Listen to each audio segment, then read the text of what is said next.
That's my free music that I took off of YouTube, so that I wouldn't have to pay any royalties. But this podcast here, this episode of the Clint Files, I'm just going to give my backstory and why I have a podcast at all. Because I'm assuming that most people that follow Two Wheels to Freedom or listen to the Two Wheel Tuesday podcast probably know who I am, on a personal level, most likely. But I grew up in New Jersey. I rode motocross starting when I was 13. I turned A class when I was 19 and started doing, then I got pro license, started doing arena crosses, all the nationals that were, East Coast, which at the time, this is 99, 2000. Most of the nationals are out here: Unadilla, Binghamton, Budds Creek, Steel City. Those are all the ones that we normally did. I did do Troy, Ohio one time. So that was fun. That was probably the furthest one that I did. But then after that, I had gotten offered to do some monster truck shows, freestyle in them. So I went down and tested the ramps out and could actually do some tricks. And then I started doing monster jams that year. And then I started my own company, FMX East.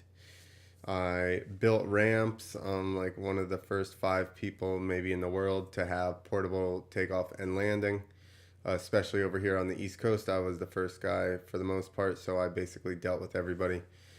I owned FMX East for 12 years maybe, and then I joined with a partner to make Maneuver Motorsports. And I think that, all that, the companies that I ran are probably an important part of the story, because I've never felt like I had a bunch of fans or anybody gave a shit what I was doing or thought or anything like that. So that's why I always built companies, so that I could promote a company or a brand and basically be like, my team, FMX East, is the best. I have the best guys. I hate being like that about myself. So that's why I think that this podcast is important, is just to, put some stuff out there of myself. I'm not really a fan of that. I like to dictate at least what gets put out of me. So I'm more probably of a private person. I don't even, you know, talk on the phone a lot. I'm normally fairly, uh, by myself. And so I think that that's probably been a problem, obviously, with branding myself. And that's why I only have like 1,200 friends on Instagram, because I never even really, just promoted me. So the reason I bring this up is because when I started this whole thing, I'm thinking, who the hell cares what I got to say? Who am I to have a podcast? But I guess who I am is somebody that really, really, really loves dirt bikes and did do it for a career for 16 years and has learned some things, whether it be fitness, nutrition, or rehabbing injuries. I am not a doctor, but I do have, unfortunately, a lot of experience in rehabbing my own injuries. I've never gone to rehabs for anything.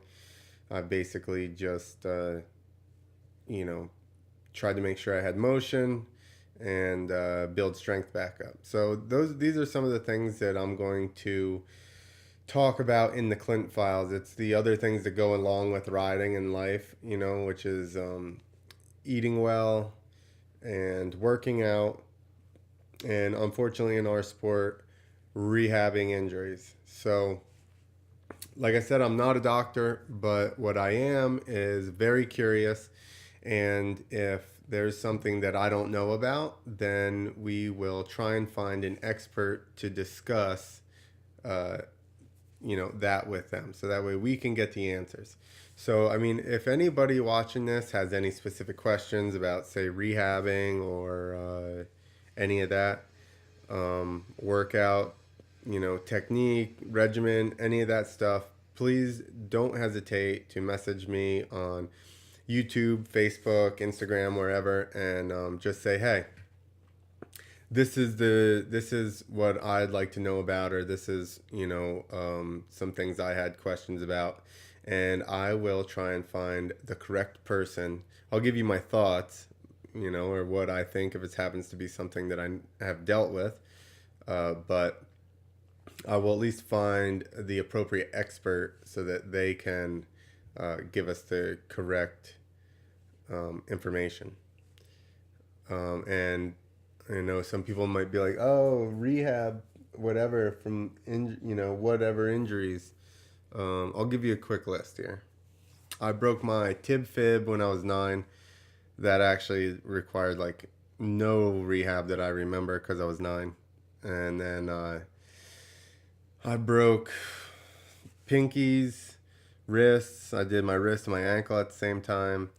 I did my T5 vertebrae in the middle of my back, got a compression fracture in that. Broken collarbone, third degree separation in the shoulder. I tore my rear deltoid off of my other shoulder. I also destroyed my rotator cuff. Broke my femur up in my hip. Bruised my kidneys. And don't remember 24 hours from that one. So that they wouldn't do my shoulder until I got off of crutches for my leg. So my rear deltoid was detached from my shoulder for 5 months before they did surgery. So that was basically all atrophied, and I couldn't even lift my arm up in front of me.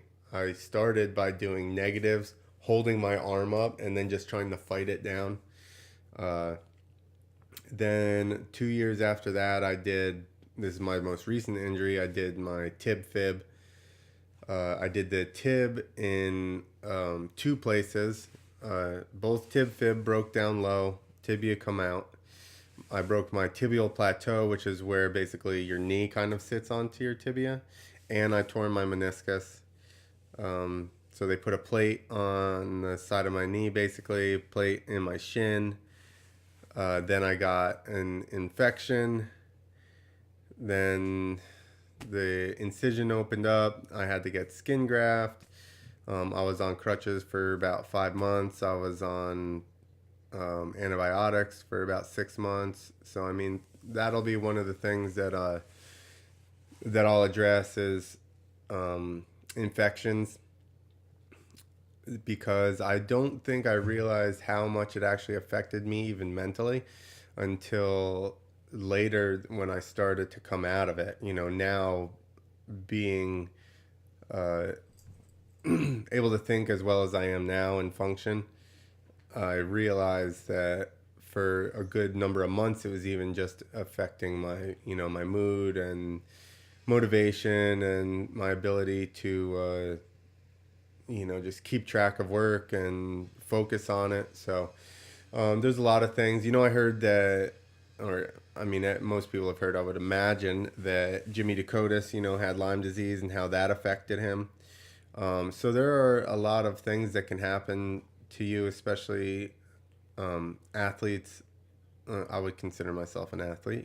Jimmy Dakotas is definitely an athlete. And I think that when you have the type of attitude to be a really strong athlete and just push yourself all the time, it's hard to actually step back and look and realize why you're struggling sometimes. It's easy to, I guess, I'd hate to have a cop out, I'd hate to just be making up something and blaming it on that. But I think there are definitely things that can affect us more than we realize. And, So I think I would love to try and get Jimmy on, maybe talk about that. My girlfriend Bethany actually had Lyme disease real bad, went undiagnosed for 2 years. Um, my infection, I didn't have any antibiotics for about 2 months. Finally, the incision on the front of my leg split back open, and my leg was so tender I couldn't even touch it.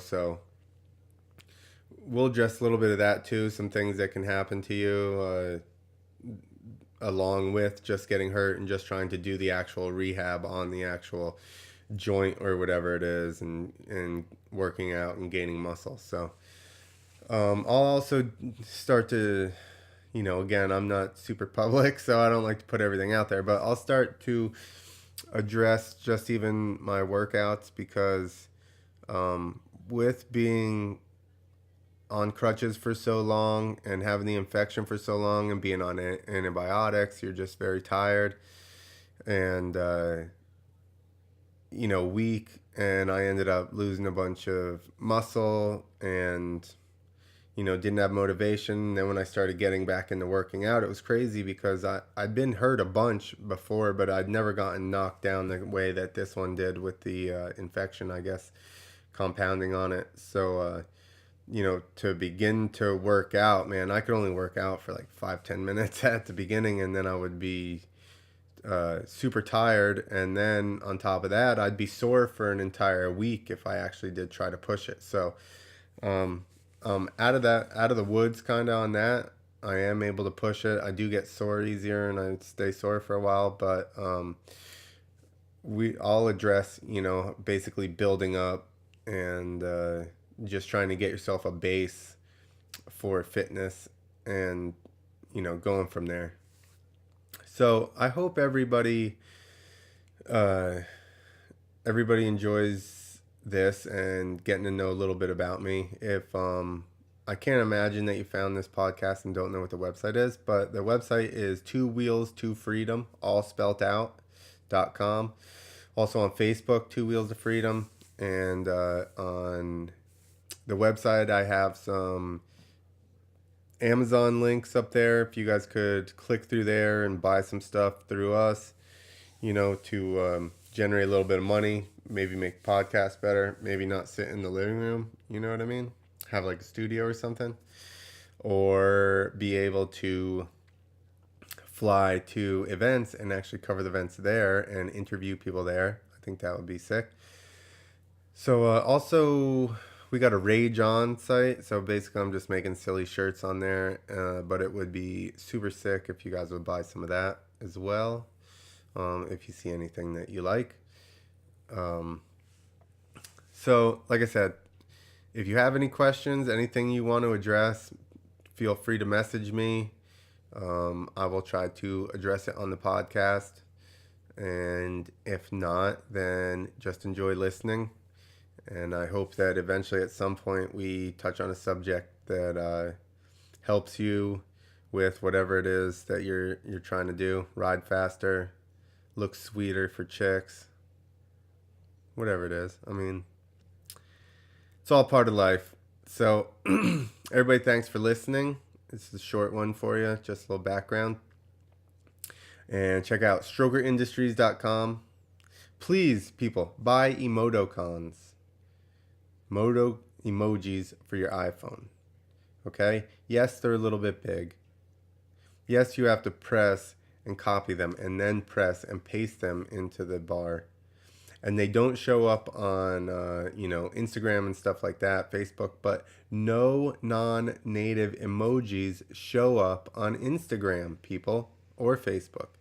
Otherwise, when Kim Kardashian sold like millions of the Kimoji apps, you would have seen them things everywhere, but you didn't, because that's not how it works. So please, let's all stop being silly and trying to get sponsored by everything and buy some shit and support some people that also love to ride dirt bikes and love motocross and are trying to make products like emoticons and put out content like these podcasts.